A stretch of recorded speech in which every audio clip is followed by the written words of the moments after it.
and so many incredible quarterbacks on display. So let's talk about some QBs. Pro Football Focus released their end of the season quarterback grades, and MVP favorite Aaron Rodgers took the top spot. Right behind him was Tom Brady, thanks to being tied for second in big-time throw percentage, while also having the lowest percentage of turnover-worthy plays. Patrick Mahomes was tied with Brady for big-time throw percentage, but came in fourth overall. PFF said Mahomes had incredible, quote, turnover luck this season. So, Shannon, do they have a point?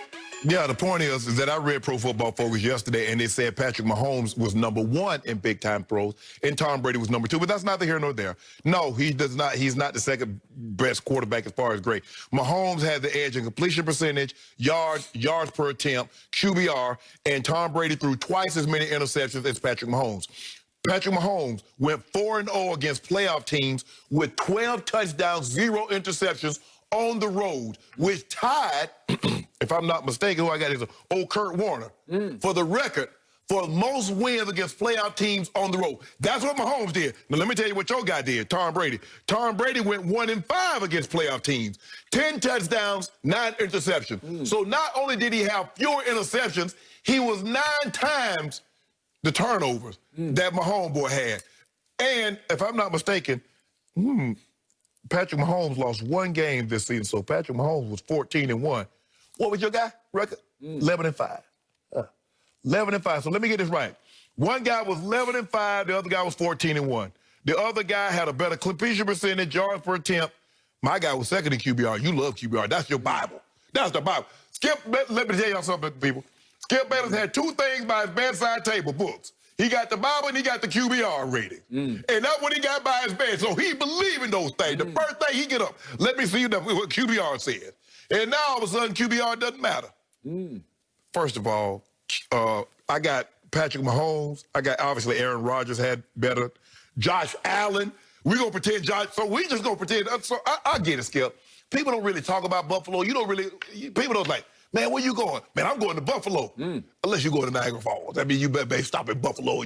But people don't talk about, but Josh Allen was phenomenal this year.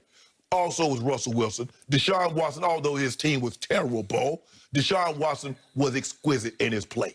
So with that being said, ain't no way, ain't no how Tom Brady should have been the second graded quarterback in the NFL with those, even with the 40 touchdowns. And I give him, he was unbelievable. He played better than I thought, even though a lot of that came against some garbage team. But still wasn't better than my homeboy. You finished? Yep. My turn.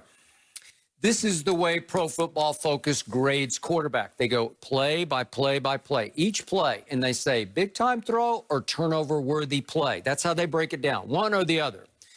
Patrick Mahomes tied Tom Brady for second overall in big-time throws. Their throws of 20-plus yards down the field into tight windows. You can evaluate them however you want to evaluate. And in the end, these two tied second most to Aaron Rodgers. Aaron Rodgers had the year. He was #1. Now we get to turnover-worthy plays. Tom Brady led the National Football League in fewest turnover-worthy plays. You can give me this team or that team, this opponent or that. I don't care. Turnover-worthy throws. Did you put the ball in harm's way? Tom, #1. Patrick Mahomes, way, way down the line. It's done by percentage because he was lucky. They added up. He had incredible turnover luck because his turnover-worthy plays did not match up with his 6 interceptions. He should have had 15 interceptions because they kept dropping, a la Brett Favre, throws that hit them in the hands on defense. It's like they always said about Brett Favre. He's going to throw you a couple of games. You got to be ready to catch them. With Mahomes, it's going to come sidearm. It's going to come from behind his back, between his legs. You better be ready to catch it because he's going to put the ball in harm's way. That's the way he's built. That's what his coach wants him to do, is try the impossible. Yeah. So let me get, you know what? I'm going to go to the bank. I'm going to say, I need a loan. I say, because I've had some very good money-making jobs. They're going to say, Mr. Sharp, how much money do you have? I don't want to hear about no money-making jobs. Did he or did he not turn the football over? Is it simple, yes or no? That's all I want to know. 6 interceptions should have been 15. And they're grading the tape, and they're looking at each other saying, Boy, that's a terrible throw. I mean, think about bad idea, bad execution. Your guy finished, you got away with it? They didn't catch it. The Tom Brady finished 6th in the league in interceptions. Josh Allen had fewer. Mahomes, obviously Aaron Rodgers had fewer. I've always Tannehill told had you, fewer. Tom Brady throws a really catchable football, and that can work both ways. I can't even believe you said that, Skip. Or the defense. I can't even believe you said that, Skip. Yep. I'm surprised you didn't mention drops. Oh, his receivers drops the ball. They had their share of drops, but I'm not even going to go there. I'm just doing their ranking, the way they grade tape. They break it right down for you, and it's as clear as day to them that Tom Brady had a better overall year than Patrick Mahomes, 2nd to 4th in the ratings. Skip, the only thing he threw more touchdowns, but he had more pass attempts. But the touchdown to interception ratio, the completion percentage, the yards per attempt, the QBR says big-time throws, said Patrick Mahomes. It's okay. They come up with these things. Oh, turnover-worthy plays. At the end of the day, Skip, I might have plays. I want you to think about this. At age 43, this man threw the football farther in air distance than anybody in the league, and he had the fewest turnover-worthy plays of any quarterback in the league at age 43. That is special. So in other words, that is GOAT. In other words, he traveled the farthest and ain't went nowhere. Well, they went to 11-5 and made the playoffs for the first time in 13 how's that better than 14-1? Huh? How's that better than 14-1? Well, who had the higher degree of difficulty? Starting over with the sucking ears? He the GOAT. He the GOAT. Patrick Mahomes.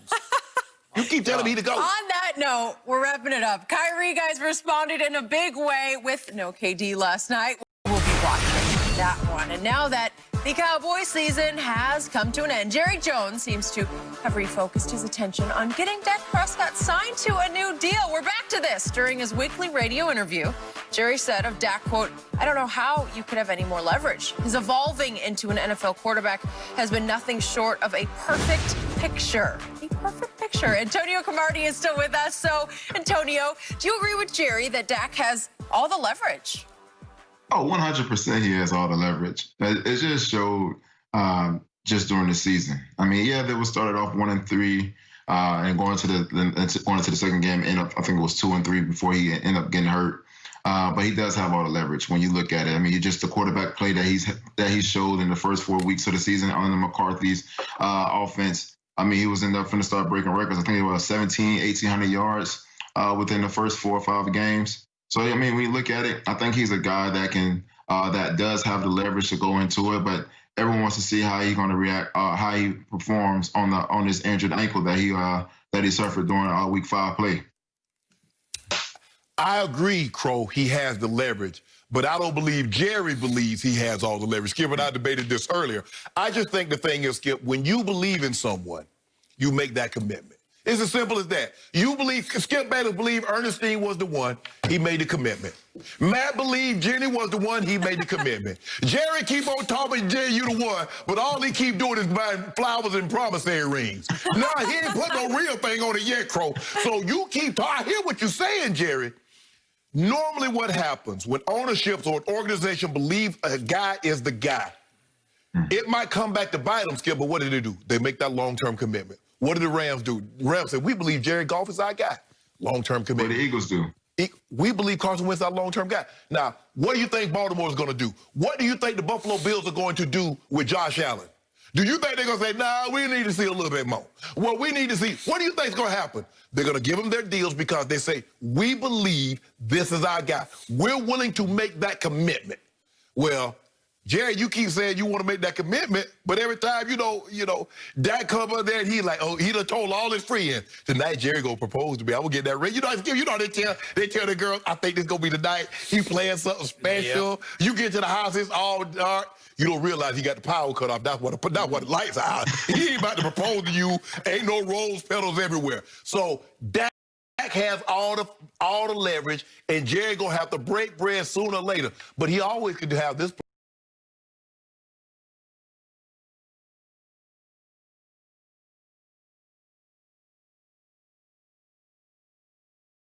play, Skip. He can just let him test the market and see what he worth.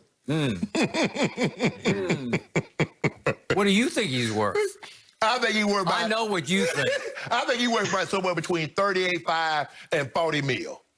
You think Dak Prescott's worth about 25 cents an hour. That's how you think he's the master of the empty calorie yards. Yeah, but Skip, that's hopelessly behind. Here he comes, right? No. Look, here's the truth of the matter. Dak Prescott, I completely disagree with Crow on this one. Dak has zero leverage. He has gained none. The reason being, the cap is about to take a pandemic plunge. You know it and I know it. It's coming. But my pay isn't. Okay, but Jerry can just say, hey, sorry, this is just the way life is right now. A lot of us have had to deal with that, Yes. right? Okay, so what have we seen lately? What have you done for me lately, Dak Prescott? As much as I love this guy, I have believed in him since Mississippi State. In his last 17 starts for my Dallas Cowboys, he is